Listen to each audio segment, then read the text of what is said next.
നമ്മൾ ആരാധന എന്ന് പറയുമ്പോൾ യേശുവിനെ തോന്നണം നമ്മൾ ആരാധിക്കണമെന്ന്. അതുകൊണ്ട് ഓരോ പ്രാർത്ഥനയും അങ്ങനെയാണ്. പ്രാർത്ഥിക്കുമ്പോൾ നമ്മൾ പ്രാർത്ഥിക്കുന്നുവെന്നും നമ്മൾ പ്രാർത്ഥനയിലാണെന്നുവെന്നും ദൈവത്തോട് കമ്മ്യൂണിക്കേറ്റ് ചെയ്യാൻ ആഗ്രഹിക്കുന്നുവെന്നും ദൈവത്തിന് തോന്നണം. കാരണം പൂർണ്ണ മനസ്സോടെ സ്നേഹിക്കുന്നതിൻ്റെ ഭാഗമായിട്ടാണ് പൂർണ്ണ മനസ്സോടെ പൂർണ്ണ ശക്തിയോടെ ആരാധിക്കുന്നത്.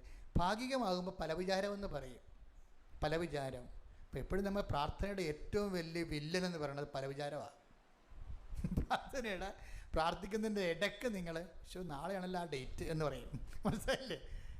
പ്രാർത്ഥിക്കുന്നതിന് ഇടയ്ക്ക് പറയും ദൈവമേ നാളെയാണല്ലോ ലാസ്റ്റ് ആപ്ലിക്കേഷൻ കൊടുക്കേണ്ട ലാസ്റ്റ് ഡേറ്റ് നാളെയാണല്ലോ എന്ന് പറയും. ഇതിനെ കൗണ്ടറായിട്ട് ചെയ്യണമെങ്കിൽ എപ്പോഴും ഇങ്ങനെ തലയെ പ്രാർത്ഥിച്ചിട്ട്, ഇപ്പം നമ്മൾ തലയെ കൈവച്ചതുപോലെ ഇടയ്ക്ക് ഇങ്ങനെ തലയെ കൈവച്ച് എപ്പോഴും സംരക്ഷണ പ്രാർത്ഥന ചെല്ലണം. സംരക്ഷണ പ്രാർത്ഥന എന്ന് പറയുന്നത് സ്വർഗസ്ഥനായ പിതാവാണ്. സംരക്ഷണ പ്രാർത്ഥന എപ്പോഴും തലയിൽ സമയത്ത് കൈവച്ച് സംരക്ഷണ പ്രാർത്ഥന ചെല്ലിയാൽ ദൈവം കുറച്ച് കഴിയുമ്പോൾ നീ ഇത് സീരിയസ് ആണ്. ജോസഫച്ചൻ പറഞ്ഞതുകൊണ്ടാണ് നീ ചെല്ലണമെന്ന് ഈ ആഴ്ചയിൽ വിചാരിക്കത്തുള്ളൂ.